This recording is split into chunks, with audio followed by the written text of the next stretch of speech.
aikana täällä Metsämäessä, arvoisat raviharrastajat.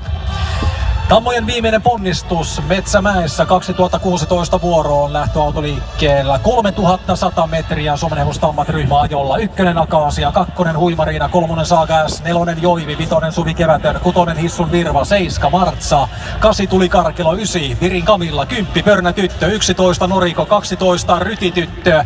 Lähtölinjaan 100 metriä, Saga S johtaa, Akasia 2, Huimariina 3.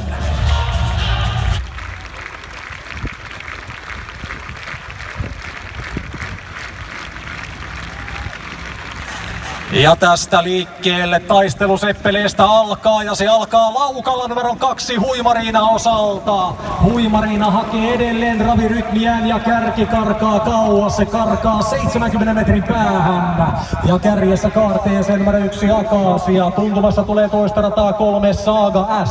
Johtavan kantaan liimautuu numero 9 Virin Kamilla, 3 rataa kiertää 7 Martsa.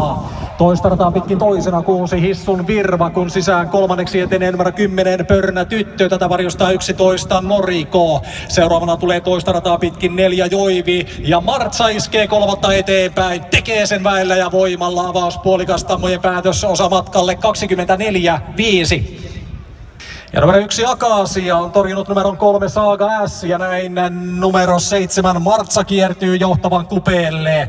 Numero 3 Saga S huilaa täten toisessa ulkona. Siellä 4 seuraa numero 9 Virin Kamilla. Tämän rinnalla toista rataa 3 ravaava numero 6 Hissun Virva. Seuraavana sisärataa numero 10 Pörnä Tyttö peesissään numero 11 Noriko. Toista rataa jatkaa nyt 4 numero 4 Joivi, 5 5 Suvi Kevätön, 6 numero 12 Ryti Tyttö ja porukan perällä Laukkava 8 Tuli Karkelo ja tämän takaa toiselle nouseva numero 2 Huimariina. Tonni tulee täyteen ja se tapahtuu ajassa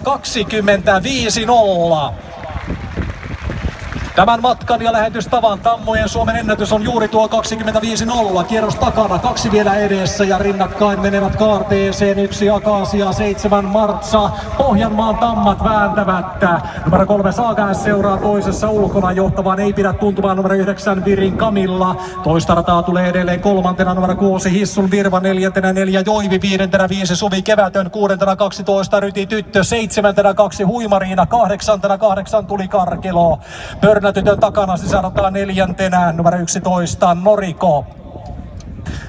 Kellopaikalla menee numero 1 Akasia. Se on toisena 0,6 sekuntia ero kärkeen. Toista rataa pitää numero 7 Martsa 10 5,8 sekuntia ero johtavaan numero 3 Saga S, joka vaanii Martsan takana. Ja keulahevosta tavoittaa numero 9 Virin Kamilla. Se on 4 2,2 sekuntia ero Saga S:ään. Numero 6 Hissun Virva 9 5,1 sekuntia ero Saga S:ään ja se on kolmannessa ulkona. 4 Joivi tämän takana. Joivi 6 3,0 sekuntia ero kärkeen. Kolmas sisällä 10 Pörnä Tyttö 5 2,5 sekuntia ero johtavaan. Ja Pörnä Tytön takana 11 Noriko 7 4,1 sekuntia ero kärkeen. Seuraavana toista rataa 5 ravaava 5 Suvi Kevätön 7 4,1 sekuntia ero kärkeen. Sitten 12 Ryti Tyttö 11 8,3 sekuntia ero kärkeen. Huimariina Pääjokon hännillä 3 1,8 sekuntia ero kärkeen. Toinen 1000 mentiin 28.0. Perää pitää Tuli Karkelo numero 8. Se on ulkona kokonaiskilpailusta. Eikä jakoa kärkeen myöskään tässä 3100 metrillä. Tallikaaretta mennään ja Seppeleen saaja tai ainakin päätösosalähdön voittaja selviää 800 metrin kuluttua. Keulapaikalla rullaa numero 1 Akasia ja Markku Hietanen.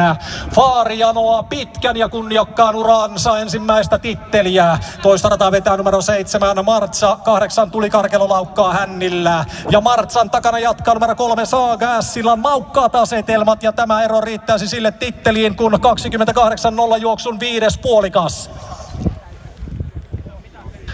Viimeinen 500 pyörähtää käyntiin ja edelleen jatketaan samoissa asetelmissa. Nyt tulee vipinää, kun 5 Suvi Kevätön hyökkää kolmannelle. Ja numero 1 Akasia on kärjessä. Ennen lähtöä epäiltiin, miten se jaksaa tämän pitkän matkan. Hyvin ainakin vielä. Ja sitten Matti Nisonen antaa kirimerkin numerolle 3 Saga S. Se ponnistelee 3 pitkin mukaan kärkikiilaan. Toista rataa taistelee numero 7 Martsa, kirissä myöskin 6 Hissun Virva ja aivan ulkoa 5 Suvi Kevätön. Ja kohti maalia tullaan Akasia Sagas taistelevat. 100 metriä jäljellä ja aivan tasatahtia tullaan. Akasia Markku Hietanen, Sagas Matti Nisonen. Akasia voittaa tämän päätösmatkan, mutta miten käy Kuningasarkisassa, se selviää hetken kuluttua. Akasia